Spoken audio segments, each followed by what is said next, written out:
Background. First Harley-Davidson's bike was built in Milwaukee, Wisconsin in the early 1900s, created by the Davidson brothers William, Walter, and Arthur.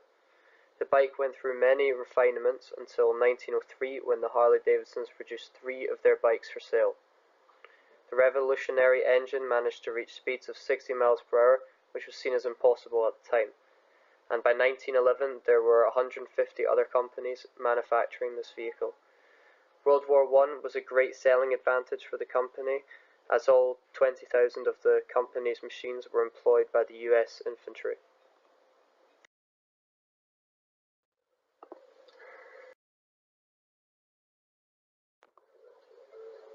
Challenges facing Harley-Davidson.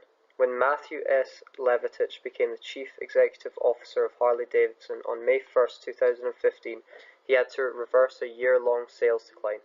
There were several reasons for this occurring. First, there was the end of the US participation in the TPP negotiations. This could have saved Harley-Davidson millions of dollars by reducing or eliminating high tariff barriers in Malaysia. Even though this company is the largest motorcycle maker in the world, most of their sales come from the US.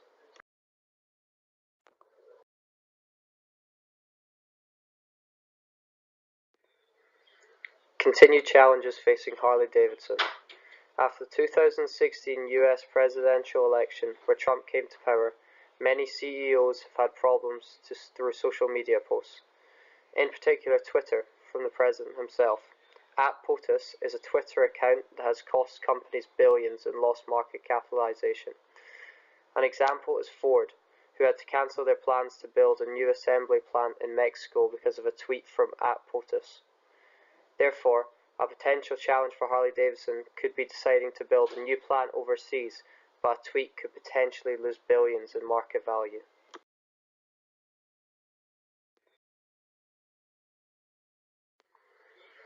Continued challenges facing Harley-Davidson. Competitors have also had a negative effect on the company, especially from Japan, such brands as Honda, Kawasaki, Suzuki, and Yamaha, and Europe, BMW and Ducati. In March 2016, Minto Group Ltd surveyed 500 motorcycle owners of the age of 18.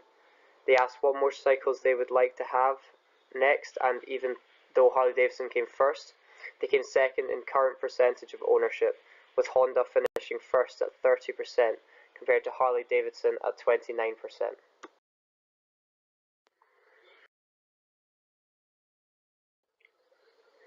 Continued challenges. Customer shifts have affected Harley-Davidson negatively. Typical Harley-Davidson has been a rebel or an outlaw, this usually being white males, 45 years or older. However, since the 2008 financial crisis, sales from these usual customers have been decreasing. Therefore, in 2009, they experienced the biggest drop in value. The Legends value dropped by 43% to $4.34 billion. Due to this, Harley-Davidson have decided to focus on a younger generation of riders.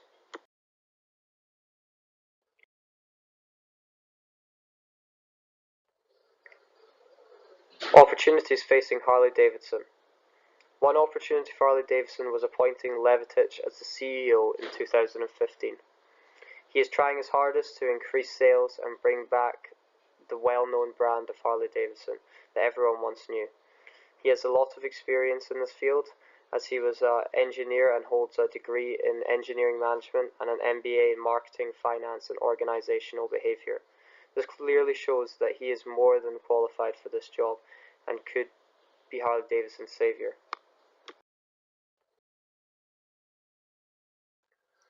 Continued opportunities. The S&P 500 index is used to compare the performance with a public traded company in the overall market. Using this, Harley-Davidson found out that in 2017, when Levatich celebrated his second anniversary as CEO, the S&P 500 index had increased by 16%, from $2,058.90 to $2,388.33. Because of this, investors' confidence had been boosted. Continued opportunities. Even though customer shifts have had negative effects on Harley-Davidson, they are trying to adapt to this and bring new target markets to the business. For example, due to the sales in typical Harley-Davidson buyers decreasing, white males, they have tried to diversify their customer base in the United States by attracting more women, African American and Hispanic customers. They did this by attracting women through garage parties. This marketing technique proved to be successful and was increasing sales of motorbikes to women.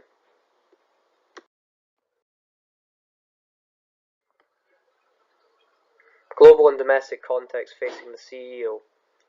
As I've shown in the previous slides, Matthew S. Levatich was really thrown in the deep end when it came to him taking over Harley-Davidson in 2015. Reversing a years-long sales decline can't have been easy, especially when 6,400 employees and shareholders were keeping a close eye on him. At POTUS is a huge concern for the CEO, as one slip-up can lead to negative media attention through Twitter and cost him his job. Customer shifts are also a challenge for Levatich. With their main buyer being white, middle-aged men decreasing, they will have to find a new target market.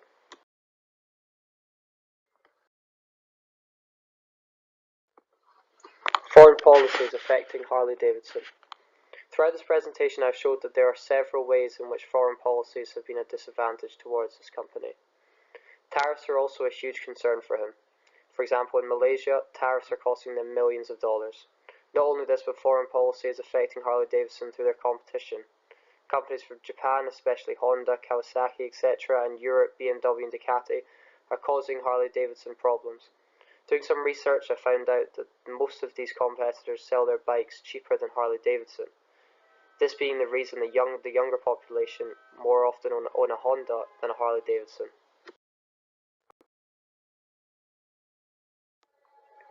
Approaches to increase sales and stock price. Levatich is going to have to take several new approaches to get Harley-Davidson back to the popular motorcycle brand it once was. Here are some ways he could do this. The recession has caused their usual target market to decrease in sales, and so they need to find a new way to increase these sales. The way to do this is to try and market towards the younger generation instead of middle-aged. The younger motorcycle generation is increasing, and so they can push towards this target market. Harley-Davidson usually market the bikes to rebels and outlaws. This used to work, but sales are decreasing, and so they should try a different marketing technique. For example, having a different design on the bike to catch the younger generation's attention.